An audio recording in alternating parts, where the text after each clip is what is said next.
ప్రధాని కాన్వాయ్ ముందుకు కదులుతున్నటువంటి దృశ్యాలు మనం చూస్తున్నాం. అక్కడ సీఎం చంద్రబాబు కూడా ఆ వాహనాల్లోనే ఉన్నారు. ప్రధానితో కలిపి ఆయన కూడా సభా ప్రాంగణం వద్దకు చేరుకుంటున్నారు. డిప్యూటీ సీఎం కూడా ఆ వాహనాల్లోనే ఉన్నట్టుగా తెలుస్తోంది.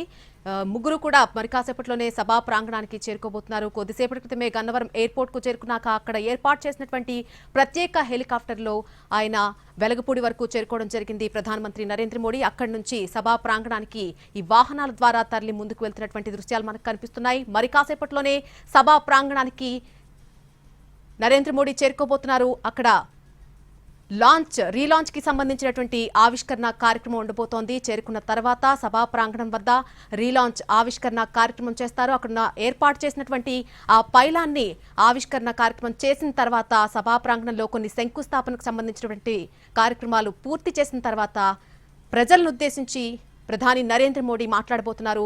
ఆయన ప్రసంగం ఏ విధంగా ఉండబోతోంది, ఏ అంశాలతో ఆయన ప్రసంగం నిండి ఉండబోతుందని అంతా కూడా ఆసక్తిగా ఎదురుచూస్తున్నటువంటి పరిస్థితి కనిపిస్తోంది. ఎటువంటి వరాల జల్లు కురిపించబోతున్నారు రాష్ట్రానికి అనేది కూడా ప్రజలందరూ, ఏపీ ప్రజలందరూ కూడా చాలా ఉత్కంఠగా ఎదురుచూస్తున్నటువంటి పరిస్థితి. మరికొద్ది నిమిషాల్లోనే ఆయన ప్రసంగం ఉండబోతోంది. మళ్లీ తిరిగి 5:20 ఆయన ఎయిర్పోర్ట్ కు చేరుకుంటారు. అక్కడి నుంచి ఢిల్లీ పయనమవుతారు.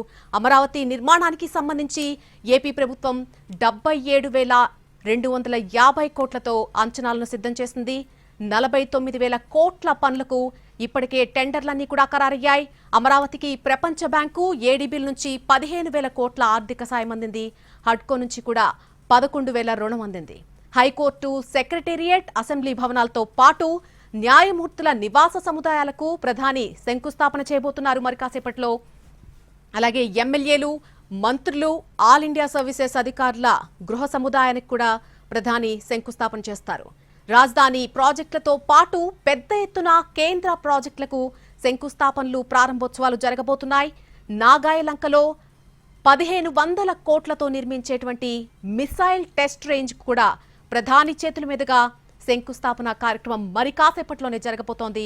వైజాగ్లో కేంద్ర ప్రభుత్వం నిర్మించేటువంటి యూనిటీ మాల్ కు కూడా శ్రీకారం చుడతారు. 293 కోట్లతో గుంతకల్ వెస్ట్ నుంచి మల్లప్ప గేట్ వరకు చేపట్టినటువంటి రైల్వే ప్రాజెక్టుకు శంకుస్థాపన జరగబోతోంది. 3,176 కోట్ల విలువైనటువంటి నేషనల్ హైవే ప్రాజెక్టులకు కూడా అమరావతి వేదికగా వర్చువల్ పద్ధతిలో శంకుస్థాపన చేస్తారు మోడీ. 3,680 కోట్ల విలువైన పలు నేషనల్ హైవే పనులను కూడా ప్రారంభిస్తారు ప్రధాని. అలాగే 254 కోట్లతో పూర్తి చేసినటువంటి కాజీపేట, విజయవాడ 3వ లైన్, గుంటూరు గుంతకల్ డబ్లింగ్ ప్రాజెక్టులో భాగంగా చేపట్టినటువంటి బుగ్గనపల్లి, కేఫ్ పాణ్యం లైన్లను కూడా ఆయన ప్రారంభించబోతున్నారు.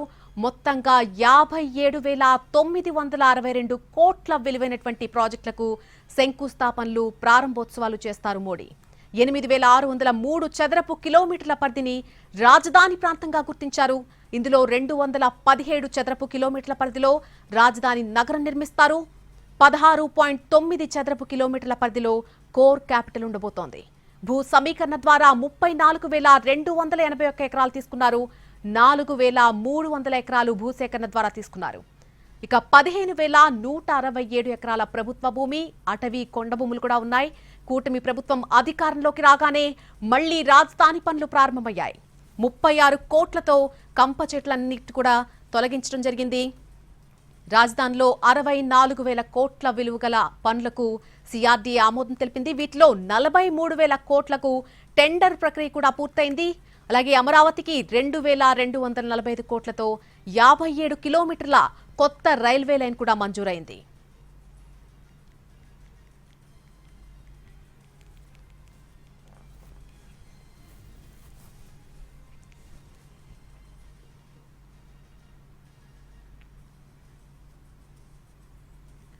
అమరావతి నిర్మాణానికి సంబంధించి ఏపీ ప్రభుత్వం 77,250 కోట్లతో అంచనాలను సిద్ధం చేసింది. 49,000 కోట్ల పనులకు ఇప్పటికే టెండర్లు ఖరారయ్యాయి. అమరావతికి ప్రపంచ బ్యాంకు ఏడీబీల నుంచి 15,000 కోట్ల ఆర్థిక సాయం అందింది. అయితే హడ్కో నుంచి కూడా 11,000 రుణం అందింది. High court, secretariat, assembly